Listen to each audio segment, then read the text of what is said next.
portal problem exists in the US also. I mean, on my smartphone, I didn't even ask for it, I get Google News. My wife actually likes to get a lot of her news that way. She puts in certain preferences, like an RSS, like you would with an RSS feed. And obviously the problem with the portals is that none of that income goes to the news organization that does the reporting. So I think there are two possible ways out of it. One is that at some point, news organizations are going to have to get into serious, difficult negotiations with portals like Google or Yahoo or neighbors here, and actually say, we're going to restrict our content, we're providing our content to you, unless some kind of revenue stream is set up, unless you license it in some way.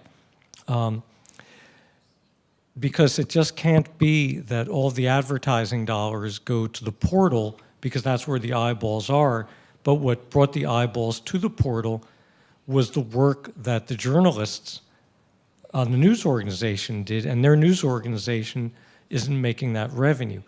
Another dream I have, and it's just a dream, but I hope it comes true someday, is I don't know how familiar all of you are with sort of the history of music piracy online and iTunes, which was created by Apple. So if you go back, say, 15 years or so, you had programs like Napster and BitTorrent that you could use to basically steal songs for free. You could, download them for free illegally. And it was very hard to crack down, and who wouldn't want, a bunch of their hit songs for free? But it was creating a financial crisis in the recording industry. And I don't mean just for the big conglomerates like Sony or, EMI. I mean for individual musicians, songwriters, producers who, weren't getting the royalties they would normally get when their music is purchased.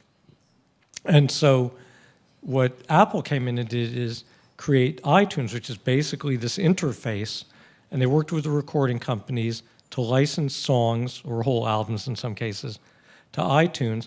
And then they basically went out to the public and essentially said, look, we know you've been stealing a lot of music. We know basically you're not a bad guy or a bad girl. You really don't want to break the law all the time, do you?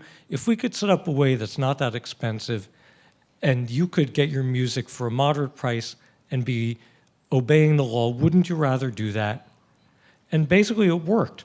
It didn't put an end to music piracy, but it created a system in which most music listeners, at least the ones I'm familiar with, are willing to give their credit card to iTunes, buy their music there, and then that income goes to support the musicians, the songwriters, the producers, the sound engineers, etc. Because otherwise, eventually, you don't have any music being made anymore. And I keep waiting for there to be something like that for news content.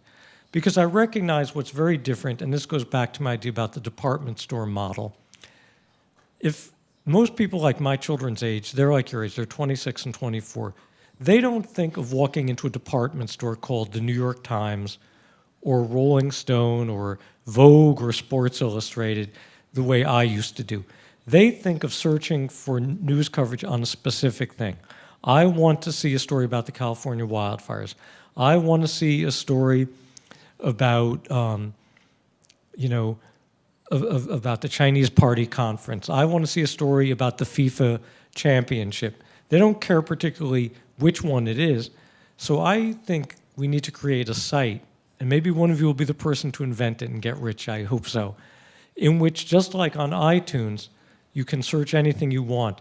You could enter in a search and say, I want all the stories about, about the earthquake today, whatever earthquake it might be. And it'll then load them all in. Here's the earthquake story from the New York Times. Here's the earthquake story from Asahi Shimbun. Here's the earthquake story from, the Times of India. Here's the earthquake TV broadcast from BBC.